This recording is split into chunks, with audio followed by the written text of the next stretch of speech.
19শে March 2021 আইসল্যান্ডে খুব ভয়ঙ্কর একটা ভলক্যানিক ইরাপশন হয়, যেটি এতটাই ভয়ঙ্কর ছিল যে প্রায় 40 কিলোমিটার দূর থেকে মানুষের এটাকে দেখতে পায়। আজকে সারা দুনিয়া জুড়ে এই ভলক্যানিক ইরাপশনটির ব্যাপারে বিজ্ঞানীরা ও রিসার্চাররা বিভিন্ন ধরনের রিসার্চ তো করছেনই, কারণ এটি কোনো সাধারণ ভলক্যানিক ইরাপশন ছিল না। এটার পিছনে একটা রহস্য লুকিয়ে রয়েছে। কি এই রহস্য?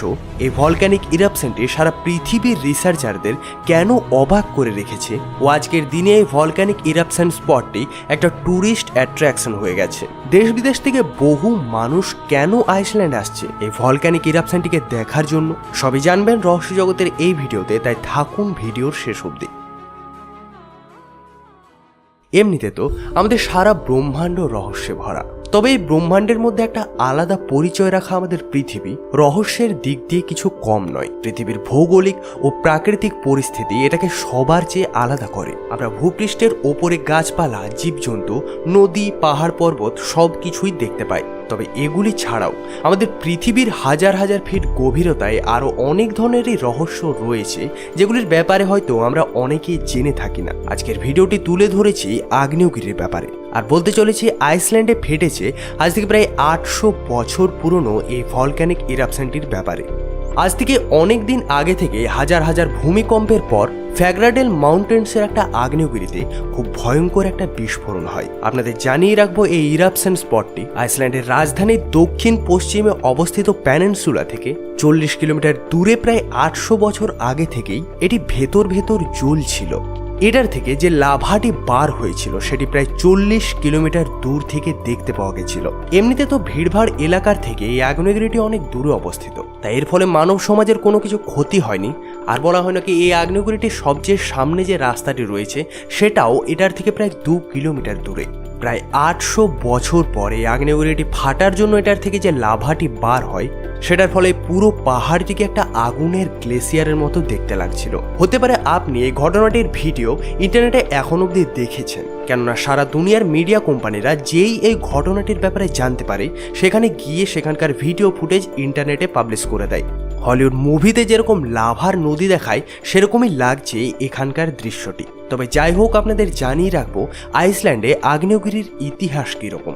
আসলে আপনি যেমন জানেনই, ইউরোপের একটা দেশ আইসল্যান্ড, এই জায়গাটি হচ্ছে পৃথিবীর সবচেয়ে কম ঘনবসতিপূর্ণ দেশ।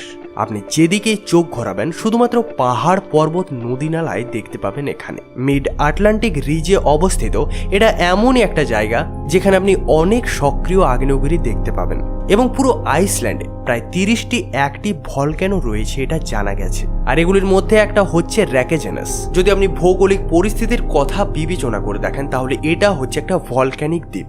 ওই পুরো দ্বীপটির নিচে একটা ভলক্যানিক সিস্টেম রয়েছে যেটি প্রায় 1000 বছরে একবার অ্যাক্টিভ হয়। বিজ্ঞানীরা আজ থেকে কয়েক বছর আগে এটার অনুমানও লাগিয়েছিল যে কিছুদিনের মধ্যেই আইসল্যান্ডে আমরা একটা ভলক্যানিক ইরাপশন দেখতে পাবো, আর হলো ঠিক তেমনটাই।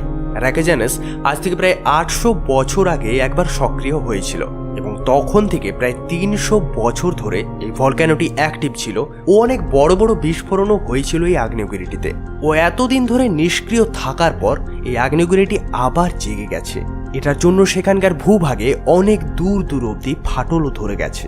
আসলে আপনাদের জানিয়ে রাখবো, আগ্নেয়গিরি হচ্ছে একটা এমন ধরনেরই পাহাড় যেটার নিচে থাকে তরল ম্যাগমা। পৃথিবীর গভীরতার উচ্চ চাপের জন্য সেই ম্যাগমাটি বাইরে বেরিয়ে আসে, ও সেই উচ্চ চাপের জন্যই জিওথার্মাল পদ্ধতিতে ভেতরের পাথরগুলি গলে যায়। যখন মাটির তলা থেকে চাপ ওপর দিকে দেয় তখন সেই পাহাড়টি ফেটে যায় ও মুখ দিয়ে বেরিয়ে আসে জ্বলন্ত লাভা।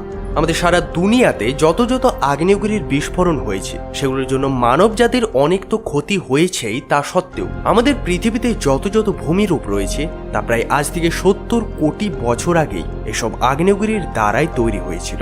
আপনি সমুদ্র তলের কথা বলুন বা আমাদের পৃথিবীতে অবস্থিত উঁচু পাহাড়গুলি, প্রায় বেশিরভাগই আগ্নেয়গিরির জন্যই তৈরি হয়েছে। যাই হোক, মানুষের জন্য আগ্নেয়গিরির কাছে বাস করা হচ্ছে নিজের জীবনের জন্য ঝুঁকি নেওয়া, কেননা একটা সক্রিয় আগ্নেয়গিরি না কোনো সাবধান বার্তা দিয়েই ফেটে যেতে পারে এবং ঘন্টার মধ্যে বড় বড় শহরকে জ্বালিয়ে শেষ করে দিতে পারে। যদি এরকমই ঘটনার কথা বলা হয় তাহলে সাল 1784-তে লাকিতে এরকম একটা বিস্ফোরণ হয়েছিল ও প্রায় পুরো জায়গাটি ধ্বংস হয়ে যায়। বলা হয় নাকি সে সময় দেশের প্রায় 4 ভাগের 1 ভাগ মানুষ মারা গেছিল।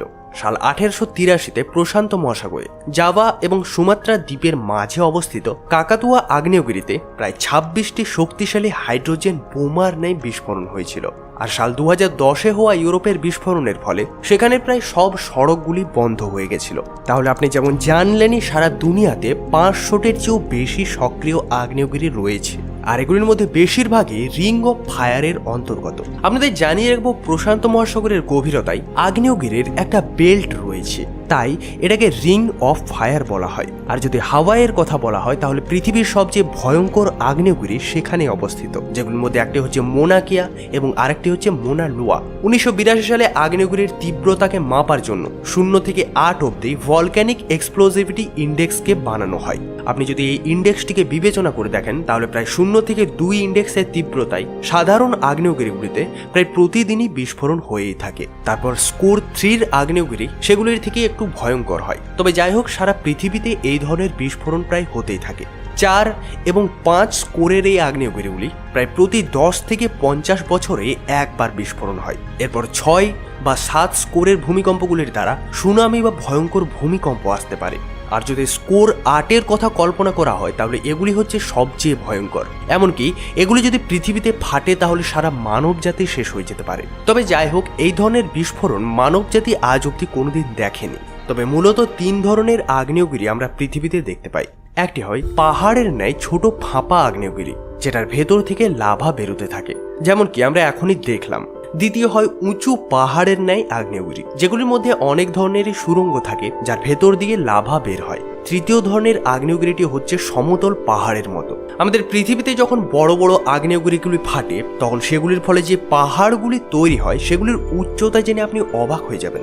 আমাদের পৃথিবীতে অনেকগুলি পর্বত শৃঙ্খলা রয়েছে যেগুলি শুধুমাত্র আগ্নেয়গিরির দ্বারাই তৈরি হয়েছে।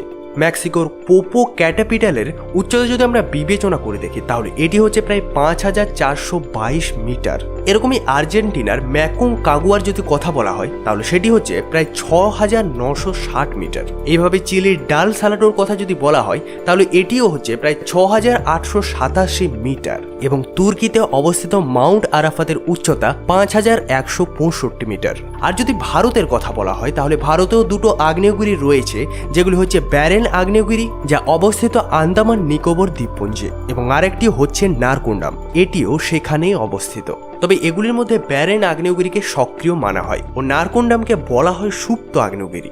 আগ্নেয়গিরির দ্বারা যেসব উঁচু উঁচু পাহাড়গুলি তৈরি হয় সেগুলি নিজের উচ্চতার জন্য সারা বিশ্বে প্রসিদ্ধ হলেও আগ্নেয়গিরি হচ্ছে মানব জাতির জন্য খুবই ভয়ঙ্কর। আর মানুষ আগ্নেয়গিরি থেকে যতটা দূরত্ব বজায় রাখতে পারবে সেটি হবে মানুষের জন্য সব থেকে ভালো। তাহলে আজকের ভিডিওটি আপনার কেমন লাগলো জানাতে ভুলবেন না। আর সবার শেষে বলবো, ভালো থাকেন, ধন্যবাদ।